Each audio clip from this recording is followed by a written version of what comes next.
ڈیرہ غازی خان میں 28 دن ہو گئے، ابھی تک ملک زریاب کے قاتل گرفتار نہ ہو سکے۔ مزید دیکھتے ہیں فیاض احمد لاشاری کی اس رپورٹ میں۔ ڈیرہ غازی خان میں 28 دن ہو گئے، ابھی تک ملک زریاب کھکھل کے قاتل نہیں پکڑے گئے۔ ملک زریاب کھکھل ماں باپ کا اکلوتا بیٹا تھا۔ پنجاب پولیس ڈیرہ غازی خان نے چھوٹے مقدمے میں تشدد کر کے قتل کر دیا، لواحقین کا الزام۔ Government of Pakistan army chief سے اپیل کرتے ہیں کہ قاتلوں کو جلد از جلد گرفتار کر کے کارروائی کی جائے۔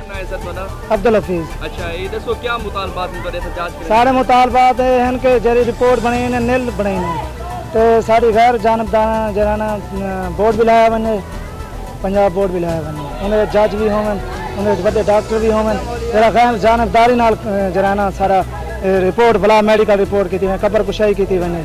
اساں ہی واسطے آئے ہیں تو ڈاکٹر جرا یہ مافیا ڈاکٹر بیٹھن پیسے گھن کے اساں انہوں نے خلاف بھی احتجاج کرنا پہ کہ انہیں کو گرفتار کرن، انہیں کو سزا ملے یہ چیز دی۔ آج سارے بچے نال تھا، کال کو کہیں بے بچے نال نہ تھی گئی۔ کیمرہ مین ٹیم کے ساتھ فیاض احمد لاشاری، راز نیوز، ڈیرہ غازی خان۔